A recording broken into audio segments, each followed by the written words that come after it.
Hello and welcome to the Let's Talk Azure podcast with your hosts Sam Foote. And Alan Armstrong. If you're new here, we're a pair of Azure and Microsoft 365 focused IT security professionals. It's episode 12 of season 4. Sam and I had a recent discussion around Microsoft Defender for Cloud Apps, a security tool to monitor SaaS applications, shadow IT, and detect abnormal behavior. Here are a few things we covered. What is Microsoft Defender for Cloud Apps? How does it discover shadow IT? What is app governance? And how is it licensed? We have noticed that a large number of you aren't subscribed yet. If you do enjoy our podcast, please do consider subscribing. It would mean a lot to us for you to show your support to the show. It's a really great episode, so let's dive in. Hey Alan, how are you doing this week? Hey Sam, not doing too bad. How are you? Yeah, good, thank you. This is a bit of an exciting episode for me because Defender for Cloud Apps isn't really an area that I delve too deeply in. So yeah, it's going to be really good to sort of pick your brains on Defender for Cloud Apps. Yeah, I'm really surprised we haven't done one yet on it, to be fair. It's one of the main defenders. Just so many other things to talk about, I guess. Yeah, it always seems like there's a topic or a service that we've discovered or found or just remembered that we should do an episode on, right? And these sort of core episodes for us anyway just keep getting bumped. It seems. Yeah, for sure. I mean, we've always got them the sort of trailing, aren't we? Or that it's the hot topic, I guess, at the time, like cloud security, posture management, things like that. So Yeah. So should we get started? Alan's going to be taking the lead on this one. So Alan, what is Defender for Cloud Apps? Yeah, so Defender for Cloud Apps has been around. It's been one of sort of the first sort of defenders, or the 2 or 3 defenders that there were. It is a cloud security benchmark. What am I talking about? It's a cloud access security broker, a CASB solution that's able to enforce or improve secure access to SaaS applications, as well as detect abnormal behavior and the usage within those applications. So some of the areas that it kind of covers is cloud discovery, so detecting shadow IT within an organization. It also sort of covers now session control, so being able to reverse proxy a browser session to an application to detect activity or secure it. We also have application governance now. So this is some in a very high level, sort of talking about detecting the behaviors within an application and the permissioning of those applications, as well as the security posture. And then some of the other things that are in there as well is looking at there is some data loss prevention capability into SaaS applications where supported, and then generally just detection, discovery of activity and admin activity within those SaaS applications. Wow. So when you talk about it being a broker, does it sort of act like a proxy in effect? For monitoring sort of SaaS traffic. Yeah, absolutely. It's mainly around the user activity and things like that, to be able to detect that side of things, and and be able to, like I said, protect certain actions within that session as well. Okay, great. So yeah, you briefly spoke about shadow IT. So what is it and how do you prevent it? So shadow IT is when users start using new applications to do their day-to-day job. Does not necessarily malicious, but using it to do their day-to-day job without telling IT. So IT don't know that they need to support it or they need to secure it. So in the past, that might have been that before SharePoint OneDrive was a key part to an organization sort of solutions or SaaS applications. Users might have been going to Box or Dropbox to use that to share files with external people. And that might have been the only way they could do it, but IT would not know about that, and they might not be securing it, or they don't know what type of data might be being transferred that way. So there's no sort of governance around it. So being able to detect that is what Microsoft Defender Cloud App can do, and it does that by collecting, if you have a proxy or firewall, being able to collect those logs and then send them up to Microsoft Defender for Cloud Apps via a collector, and then it processes them and works out what URLs, what IP addresses users are going to, and then in effect maps that out. So that's one way of getting the logs up there. But if you have Microsoft Defender for Endpoint, within Microsoft Defender for Endpoint, there's a checkbox saying, in effect, send data to Microsoft Defender for Cloud Apps. And as Microsoft Defender for Endpoint is monitoring all activity on that device, it's able to send those logs to Microsoft Defender for Cloud Apps. And it's then able to do that analysis of the traffic. And the benefit of using Microsoft Defender for Endpoint, MDE, is that that's with the device no matter where it is. So if you're using a proxy or firewall, it's only detecting the traffic when they are going, users are going via it. So that might only be on premise, or you might have a cloud proxy that is supported. So yeah, it's just detecting that side of things and understanding what you can see. And then you can generate reports. You get a nice dashboard, and you can start diving into understanding what extra applications are in there. So really, that's sort of giving you a dashboard to sort of bring those logs into one place, and to sort of highlight the traffic that your endpoints are particularly accessing.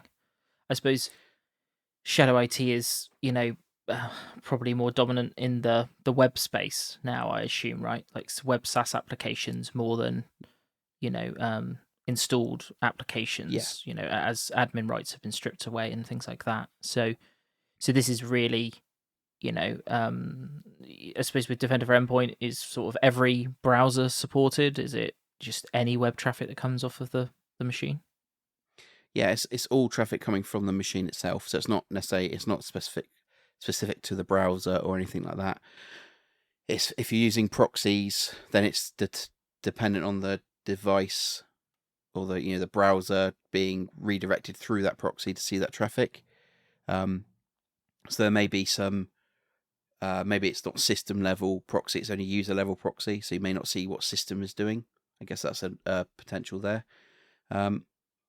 But probably one thing to probably talk about is that you said about bringing them all into one place. That is true, but a SIEM can do that as well.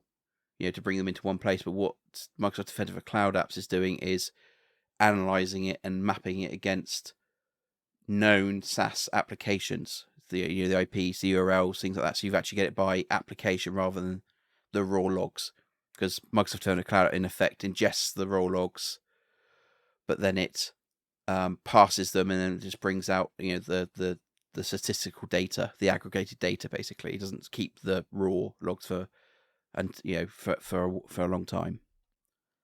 And really, would a SIEM more be looking for malicious web activity more than somebody in a random department is now using Dropbox or WeTransfer to share files externally?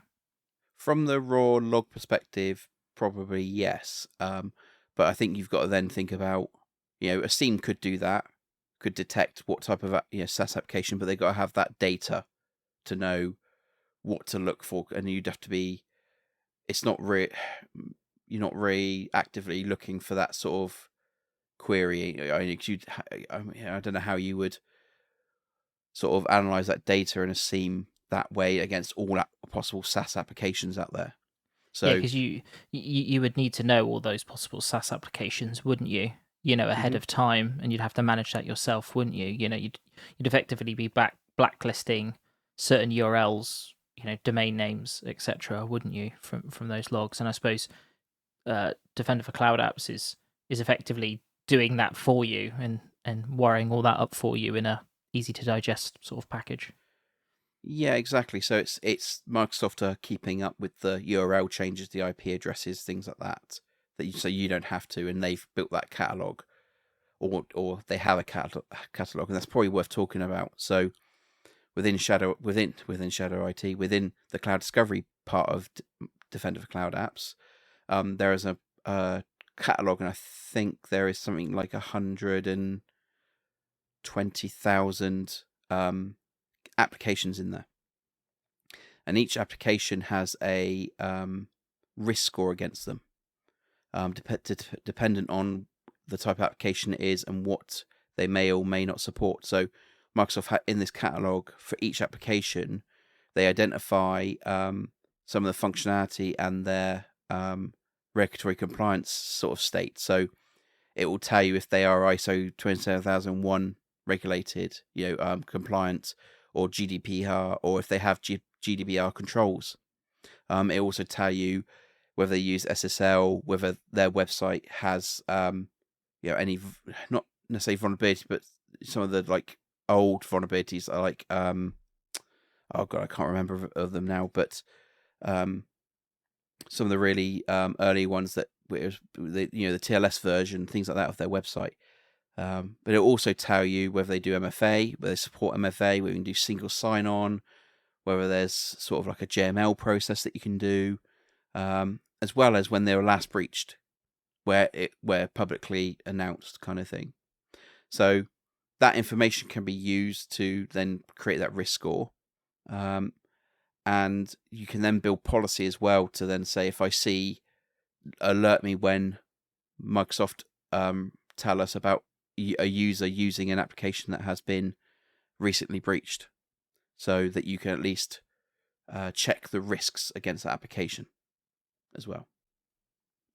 Wow, so that catalog is being, built and maintained by Microsoft. That's not something you need to configure, I assume. No. Yeah, and so can you use that ahead of time? Do you have to use that, from a reactive point of, your own logs? Could you use that when you're sort of looking to procure software as well, to get a benchmark from Microsoft about potential risk? Yeah, so the catalog is there as a full list anyway.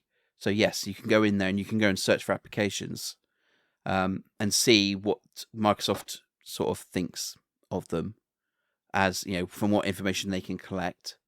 And yeah, then when you go, if you from your like cloud discovery report, you then only see the applications that has been seen by by your logs, by your users. So it's like a cut down version at that point. But yes, the full catalog is there. And the reason for that as well is, one, you can check it out before maybe do some digging into maybe a new application, like you said. But also you can go in there and sanction and unsanction applications. So you can say which ones you approve and which ones you definitely do not want to see within your organization. And that can be then used to create an exec report based on your logs, so you can see like a high level about risky apps, unsanctioned apps being used by which users, and things like that. And then it can go a little bit further. So if you've got Microsoft Defender for Endpoint, you can tell it to get MDE to block the unsanctioned applications on the devices. And then Microsoft will keep the IPs and URLs up to date, and then keep changing, the policies within MDE. So then you can actually start blocking these SaaS applications. If you don't have Microsoft Defender for Endpoint, or you want to do it on a firewall or proxy, Microsoft for supported firewalls and proxies, they will generate you a block script for you, so you can actually review that and then actually deploy that. There are other solutions like I think it's iBoss and Zscaler. They have an integration so that you can actually do the same thing. They can actually, the Microsoft Defender for Cloud Apps can put the policy into those services to then be blocking those applications. Wow, so it's also, it's not just sort of first party MDE support. even if you want to run it completely disconnected with, uploading logs from your firewalls, for example, and also retroactively adding block lists to them, that's completely supported as well. So it seems quite like technology agnostic from that point. I assume as long as your hardware that you're using is supported.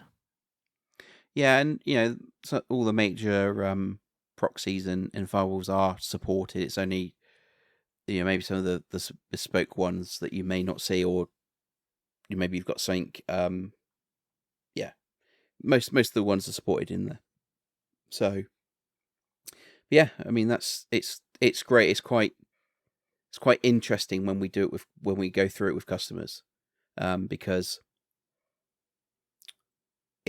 they don't realize, sometimes they don't realize how much data is going through their services and seeing what applications are going through. We've had it that they've been quite surprised about seeing Netflix running on within their organization, when they've potentially got proxies and that should be blocking it. So it is quite interesting for some users just to see that initial discovery. Especially when Netflix is pulling the most amount of data, right, Yeah. in the organization by an order of magnitude. Just increased all your egress bandwidth, and it's all because of Netflix going for it. But don't get me wrong, there will be potentially blocks on if they've got a proxy. If you've got a proxy, that will be blocked. And there'll be other networking tools monitoring for certain services. This is just like the extra check against it all. And or if you want to see what users are doing when they're mobile in hybrid working, because you may not be able to go back to the core proxy without a VPN, things like that. So it just opens it up to protect everywhere kind of thing. And really, is it that shadow IT aspect that we're looking at, right? We're looking for parts of the business that are actually have adopted their own technology outside the scope of IT, and that control and oversight. That's what we're really looking for, right?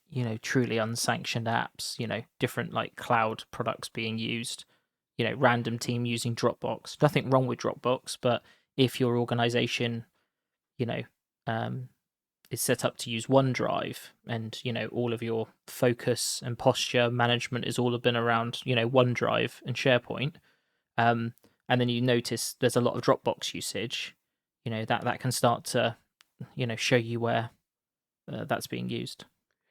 Yeah, and it's not this might not be potentially it's going to be like malicious like activity there, user maybe not want to say user, but like you said, unsanctioned behavior in there.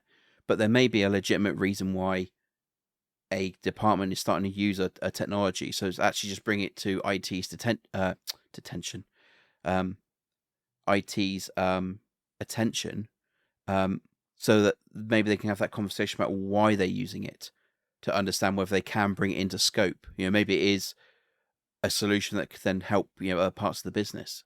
It's entirely possible. Or you're seeing two types of the same application, maybe, and now you're saying, well, okay, let's consolidate and secure it, kind of thing. So it's not all shadow IT necessarily isn't always about it being bad practice happening within the organization. It might just be natural like progress within with solutions maybe as well. Yeah, and I suppose if you haven't had much control up to now, I suppose this can give you a lot of visibility, like you say, to map what is actually being used in the organization, right? Because like you say, legitimate use cases for certain apps that you just don't know about. Yeah, absolutely. Yeah, it's definitely it's that whole. I think we say it almost every time with anything. Having that discovery, seeing what's happening, is always the key part to starting any adding any controls, things like that in place. So you mentioned previously that it can also protect data in your SaaS applications. Can you explain that a little bit? Yes. So there's two parts to this. There's the session control, which we kind of talked about a little bit at the start, but also there's some sort of DLP capability. So to onboard SaaS applications into Microsoft Defender for Cloud Apps, MDA, you have to enable a connector. So not all SaaS applications are supported for the DLP, some of the DLP capability. So in effect, MDA has some connectors. There's quite a lot of application in there now. So there's obviously Microsoft 365, Azure, Salesforce, ServiceNow. I think Zoom's in there. There's a few others in there. And what those connectors do, and Box and Dropbox are in there. Some of those connectors do what they're doing is they are collecting user activity. So that we can then see what might be happening in there, as well as admin activity within that environment. So you can sort of detect unusual behavior, things like that. But with some SaaS applications, that connector dives into a bit more and is able to see the files in there. So like Box, Dropbox, it's able to see the files that are stored in there. Same with Office 365, so SharePoint, OneDrive. So when it can do that, you can actually enable file scanning. And what that can do then is, as files are uploaded to the SaaS application or modified, it can then scan that data and look for PII data or any sort of data classifications you might have, or types, sensitive information types. So you can then detect that there is credit cards in Dropbox, and it shouldn't be. It should be in OneDrive. So that's really powerful.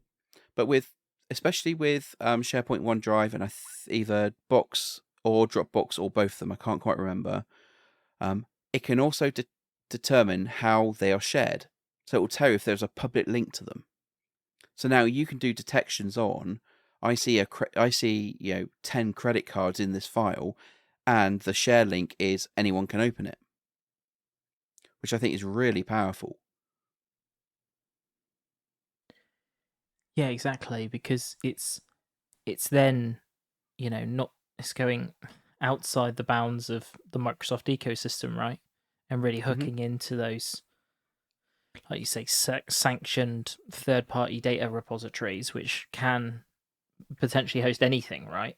In theory, because we don't have information protection and DLP natively built in from a Microsoft perspective, right, into those tools. So in terms of like searching for sensitive information, is that a similar list to what you get on the Purview side? Is it the same list of information, info types, trainable classifiers? So in when MDA came out, when it was called Microsoft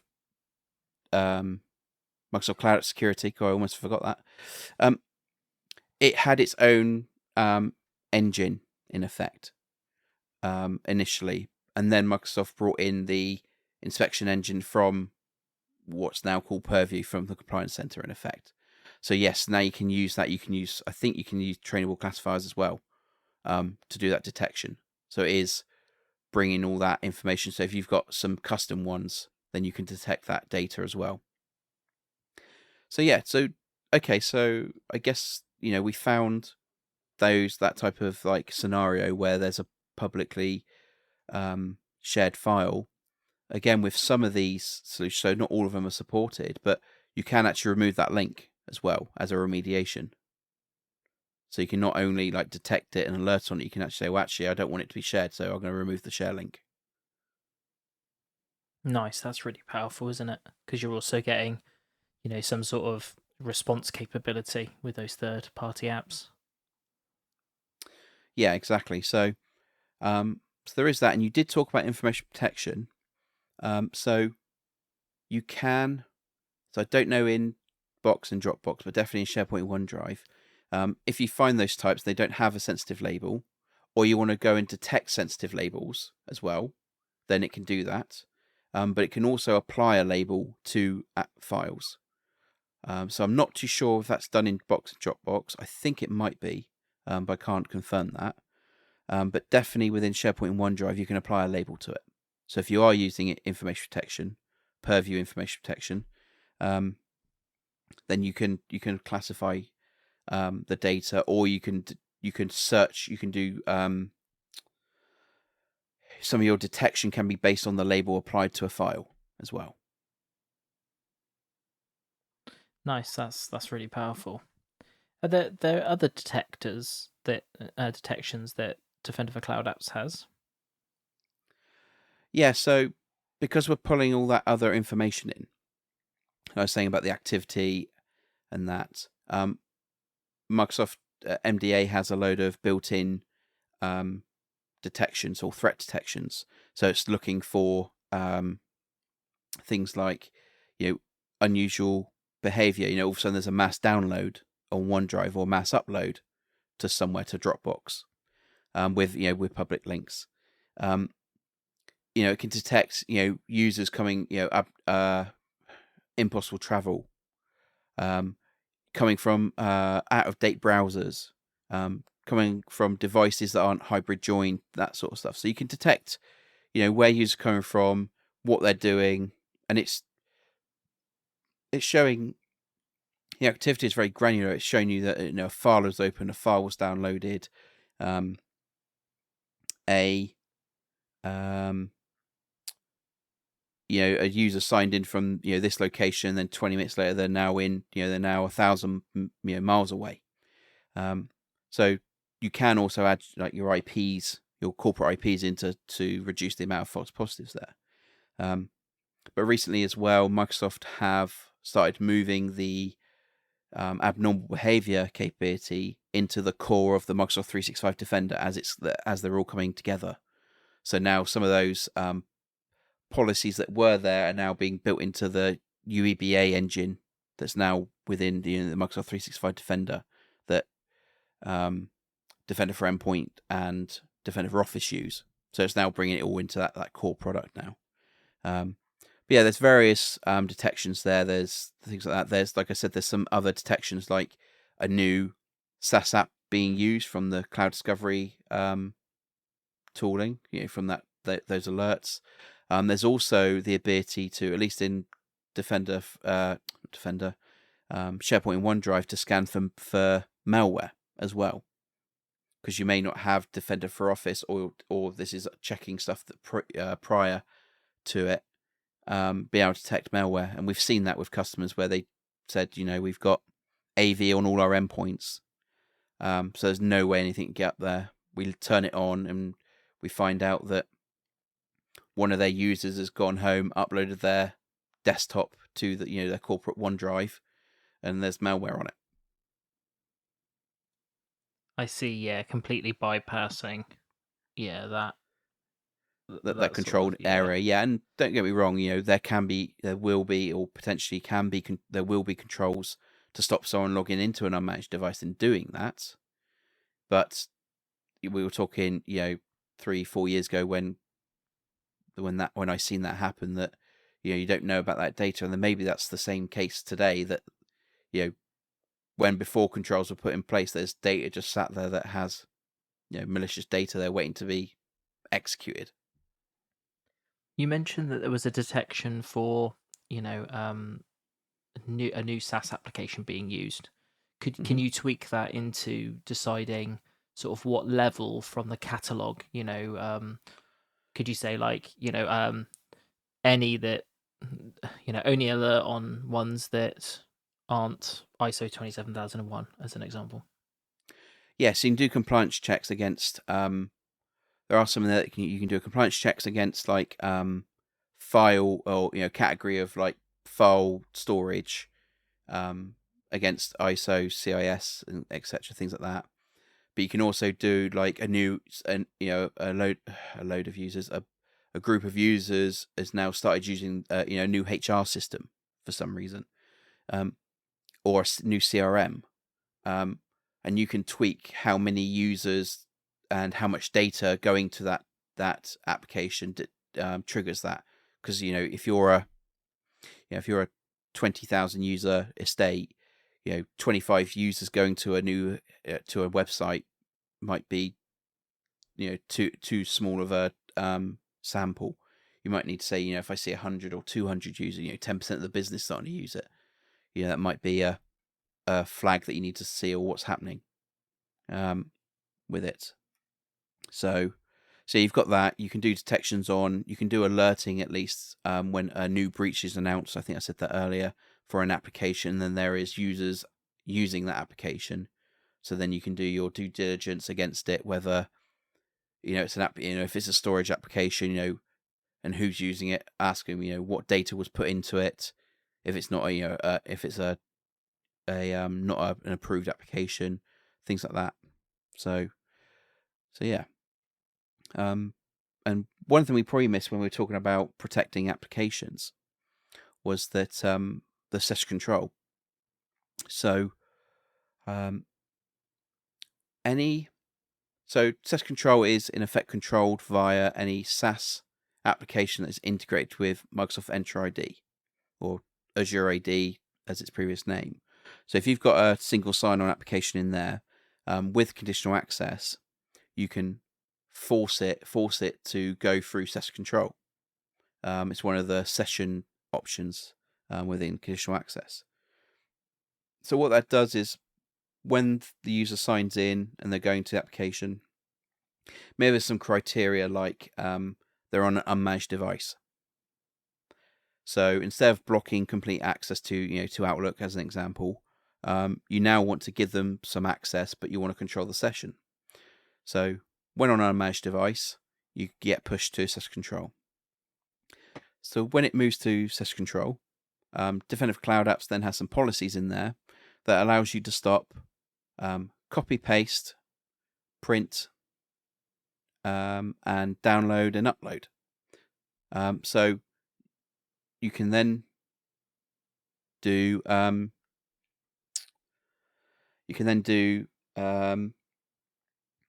then control that bit. So then you can stop it. You can allow user access, but then they can't download anything. So it allows that part.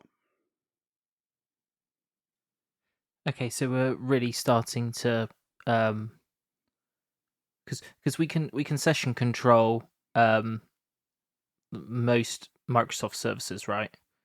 Azure Portal, Office 365, etc., right? So that's sort of extending that capability out to anything that is, I'm going to call it Azure AD, a single sign-on, really, isn't it? Yeah. So all the Office services or Microsoft services automatically get in effect enabled in there, but anything that's not, it gets triggered in there, and then you can in effect test that your application still works through the session control. So you can get users to go into a test group and prove it works, and then activate it, and then that session's then controlled, and you can do the upload, download, blocking, and everything. Have you ever had any issues with session control with third-party apps? Not that I'm aware of. All the main, all the sort of ServiceNows and Salesforces, things like that, are all working. It's just around the redirect URLs, because obviously we're changing the URL. So Defender for Cloud Apps is rewriting the URL. So if there's any sort of hard coded URLs in the background that it can't rewrite, that's probably only thing that there may be an issue with. So that's why they have that sort of testing. Or if you've got a third party app, because we're not necessarily talking about this could be your own application could go this way as well. Yeah, exactly. Yeah. So, Alan, how do you license Defender for Cloud Apps? So Defender for Cloud Apps is you can do it standalone, but you can also get it in EMS E5, so it's kind of the E5 sort of SKUs. So EMS E5, M365, plus the ME3, plus the E5 security SKU, or just full M365 E5. Some of the cloud discovery for app, you can do Office 365 app discovery as part of the M365 E3 SKU. So you can get a little bit of the discovery piece, but not too much. Is it full standalone? So what about people that are still on business standard premium down at that end? I'll have to double check. I don't. I think you get the cloud discovery piece, but I don't think we get the. You don't get the full mode of it. Right, so you need to be on your your E's and above basically to potentially get Yeah, full beans. or standalone. Yeah, I have to double And check that. I'm pretty sure it's not in business premium. I suppose CASB for that size of organisation is quite an advanced sort of technology. Really, is that fair to say?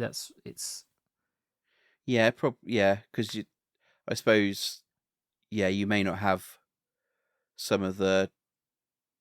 Yeah, it's probably, yeah, you're probably right. It's probably quite advanced, but it's probably quite handy at the same time if you're a small organization to manage some of that. It depends on what industry you're in, really, and what regulations you have to abide by. Yeah, definitely. And what's great about a solution like this is that it's like this layer that you throw on for visibility, right?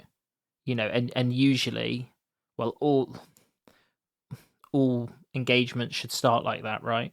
To uncover what is actually there, and it seems so simple to actually go through the process of enabling it, right? Okay, yeah, you might need to have your integration with your firewalls, or you might need Defender for Endpoint, right? So you don't need either one of those things, so do you? Because it is quite flexible. So it's like you say, it's not like you have to go through a huge amount of upfront effort and investment classifying, doing connectors and things like that. It's sort of configure and go.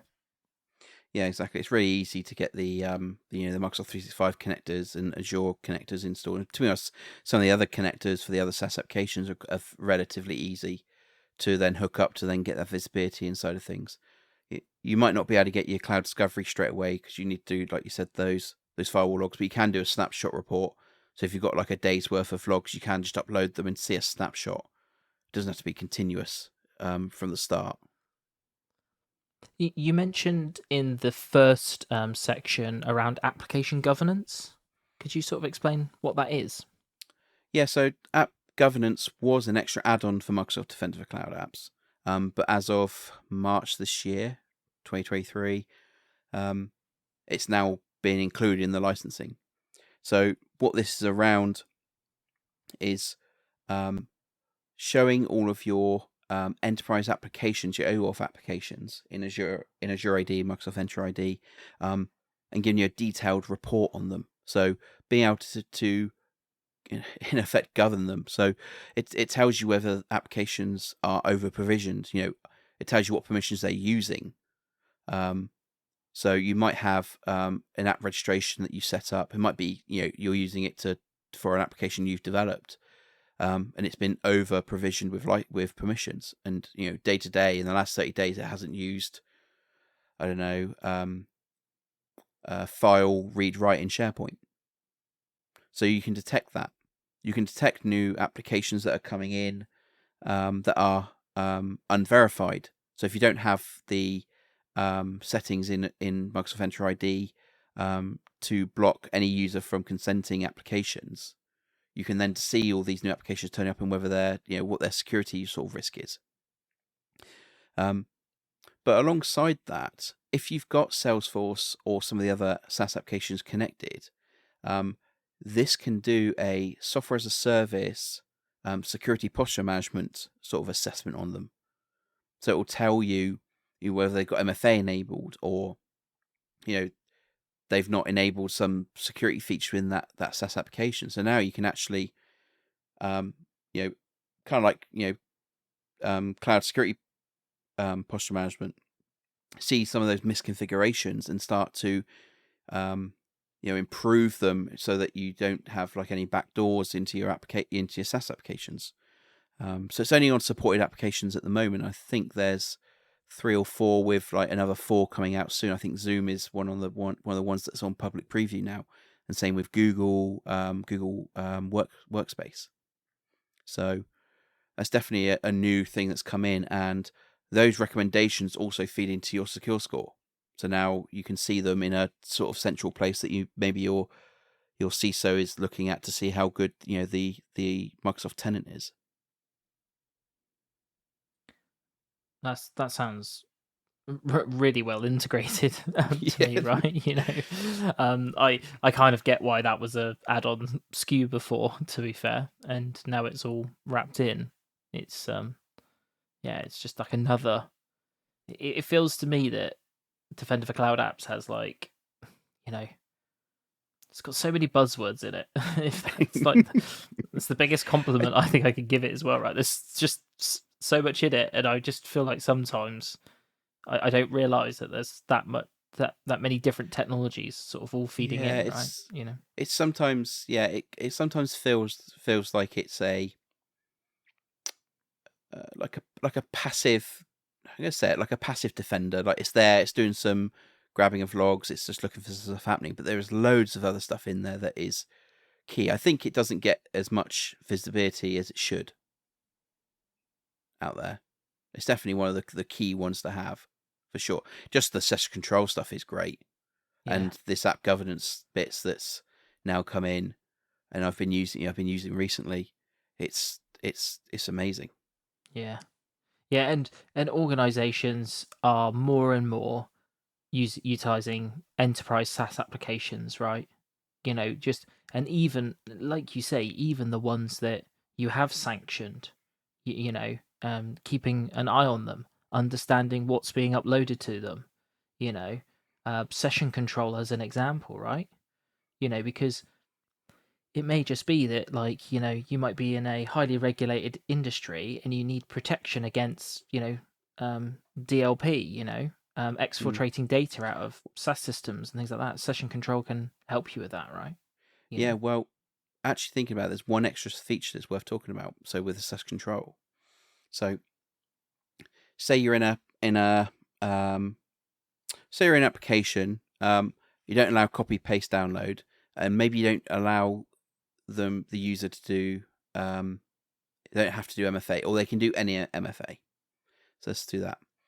They're going through this application, and then they go to a certain part of the application, or they go to download a file, and I said yes, you can just block it. What we can do is we can do a step-up authentication now.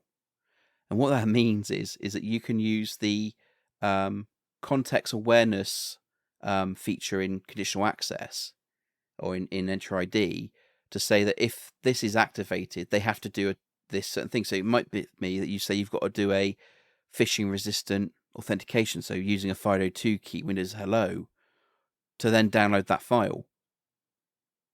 So you can actually say, yeah, you can do this much at this level, but if you wanted to go into this area, or you need to download this file, and it might be, because I did forget to say that when you decide to choose whether a user can download a file, you can do an inspection on it in real time.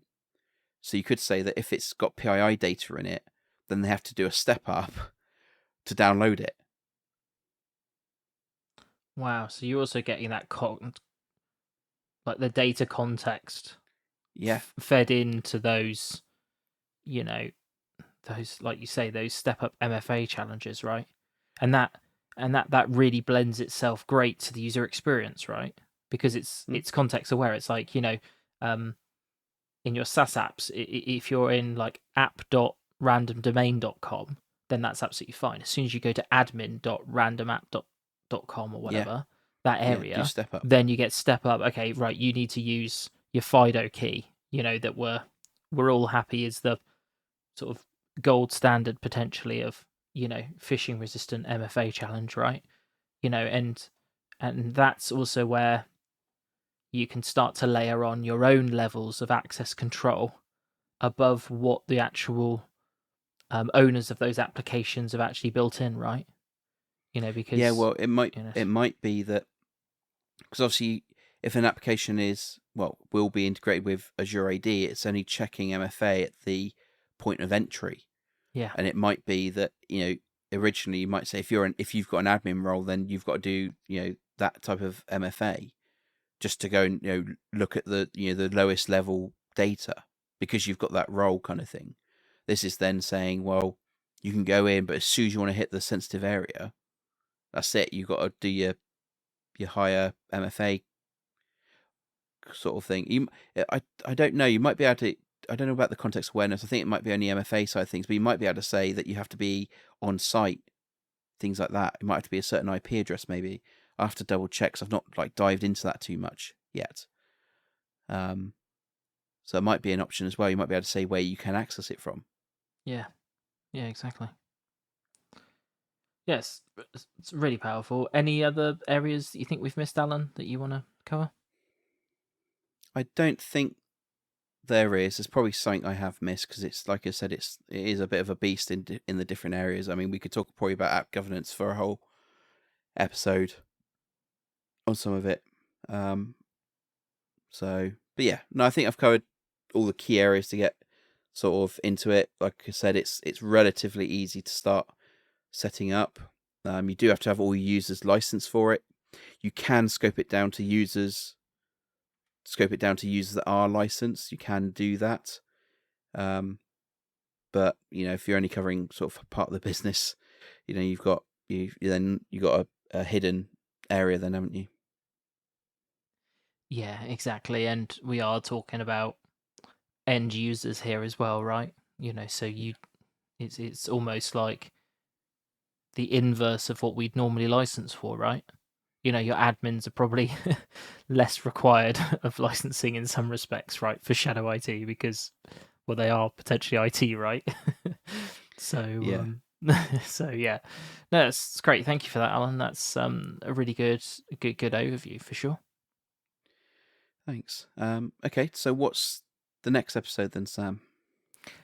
Next week I'll be covering Azure Lighthouse, which enables multi-tenant management of resources across multiples of your customers' tenants. It could also be your own tenants as well. You might have mergers and acquisitions in your organization where you need to be able to access resources in multiple tenants, have visibility across them at the same time, and Lighthouse is a very effective way to undertake that. Yeah, it's definitely useful when trying to use Microsoft Defender for cloud apps against multiple tenants, for sure, especially in your own organization. Yeah, exactly. Yeah, and we see that, don't we? We see development tenants and X, Y, and Z going on. Mergers and acquisitions. Different businesses, business units, and things like that. So, and yeah, it's really powerful and relatively simplistic as well. Really, from the integration side. Yeah, definitely. Okay, so did you enjoy this episode? If so, please do subscribe. Please do consider leaving us a review on Apple or Spotify. This really helps us to reach more people like you. If you have any specific feedback or suggestions, we have a link in our show notes to get in contact with us. Yeah, and if you've made it this far, thanks very much for listening. Thank you, Alan, for the great episode, and we'll catch you all on the next one. Yeah, thanks all. Bye.